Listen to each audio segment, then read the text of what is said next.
How do you tell the story of a man so full of life, a man who never met a stranger, a man so loved by so many?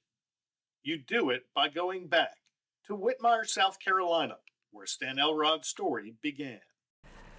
Big personality of his he Right. had very early Yeah, as a young child. right. My aunt would talk about when he was learning to read, how everything had to stop in the house. Everybody had to gather and listen to him read. Lots of people listened to Stan Elrod for the rest of his life. WXII TV sports anchor Cameron Kent worked with Stan on high school basketball telecasts. Stan and I were the play-by-play and color commentary team for the Frank Spencer basketball tournament, showcasing the best high school teams in the area and also Winston-Salem, Forsyth County.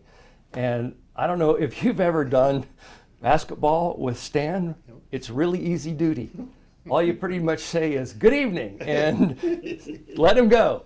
And then I say the final score and good night. As a teacher and coach at R.J. Reynolds High School, one of his students was Stuart Scott, who went on to a high-profile role at ESPN. But there were thousands of others who also benefited from Stan's mentorship. I realized after I went over there a handful of times and got to know him, it's because he wanted his kids to get some recognition. And he really valued sort of the core tenets of high school athletics, not just basketball, but all teams, boys and girls, of teamwork, of hard work, of sacrifice. And I think he wanted to showcase what good things young people were doing. And so that's why he was very media friendly. He would let cameras come to his basketball practice. Not a lot of coaches would do that. He would just bend over backwards to make his players accessible, to give you an interview, win or lose after a game, just because he wanted to showcase the kids. And there was no nonsense if you did something wrong. If you mess up, you own up to it. And you know, we all make mistakes, and he knew that. And he forgave you for your mistakes, but then it was the next step, what are we going to do to fix it? How are you going to make this better? And I think that he did that with his students and everyone else, because he, you know, but it was never like a point a finger at you, not a, you shouldn't have done that. It's, all right, what are we going to do to fix this? How are we not going to let this happen again? Good kids, bad kids, it didn't matter because they were all his kids. I mean, he never brought anything negative home. You know, when he talked about his students, it was always the great things they had done, always. And it didn't matter whether they were an athlete, whether they were in the orchestra, the band, the academic club. It didn't matter. Right. They were all equally important to him. They're his kids. They were his well, kids. You know, as a teacher, they're all your kids. They're all his kids. And He made everybody feel special. They were important. And that was that. I will say that's one of the big things he told me. He said, when you're dealing with children, they are somebody's most prized possession. And he said, you've got to treat them that way. right. The one thing that I find remarkable about Stan Elrod is that when you would walk down the hallways of either Reynolds High School or Reagan High School, he knew the name of every single student that we passed. And they all said, hi, Mr. Elrod, back to him. That's remarkable, and that doesn't just happen. That takes a lot of time and a lot of effort, but it goes back to that support of wanting to help a kid, no matter what that child's dreams were, if it was athletics, if it was academics, or if they wanted to go to college, if they wanted to go into the working world. That was job one for Stan, to support that dream.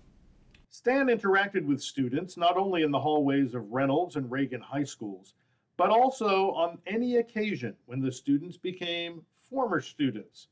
It was not unusual to see him holding court during a Frank Spencer holiday basketball tournament.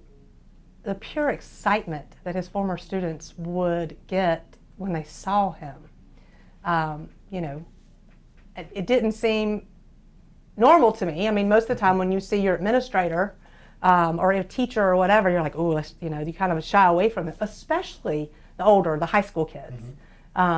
But they would come up to him and they would bear hug him and tell them some sort of something that he did that meant something to them in their high school career or whatever.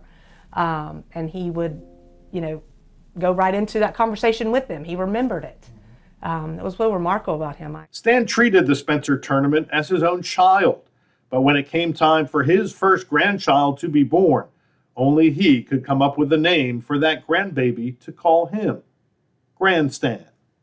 It is as unique as he is. I don't know anybody else with the name Grandstand. And he worked long and hard to get the kids to say that. You know, a lot of grandparents are like, well, whatever they call me. No, he was determined, and it has stuck. It stuck very quickly. We are now stuck without the physical presence of this man, and there is plenty that we miss. The encouragement, the smile, he was my rock. And if I was having a bad day, all I had to do was call. And it didn't matter whether it was, you know, insignificant bad day or, you know, a little more. He'd walk me through it. And he is the most optimistic person I have ever met. And so he would be able to find the good in everything. Every time I'd call him, he'd be like, hey baby, how you doing? And I miss that. I miss the interaction he had with my children. The kidding and the playing and the life lessons that he taught them. And I miss his hugs. But while he is no longer that physical presence, Stan Elrod has left an indelible mark on his family, his students, and his community. Stan's entire life was about giving to other people, particularly young people, but giving back to his community. I mean, even after he retired, he wanted to be on the school board so he could give back some of that wisdom, some of that practical knowledge. And that was his whole life. And it was never about him. It was always about the people around him, supporting those people, lifting them up and helping them achieve their dreams. And I think if everyone operated the same way that Stan Elrod operated, just imagine what we could accomplish.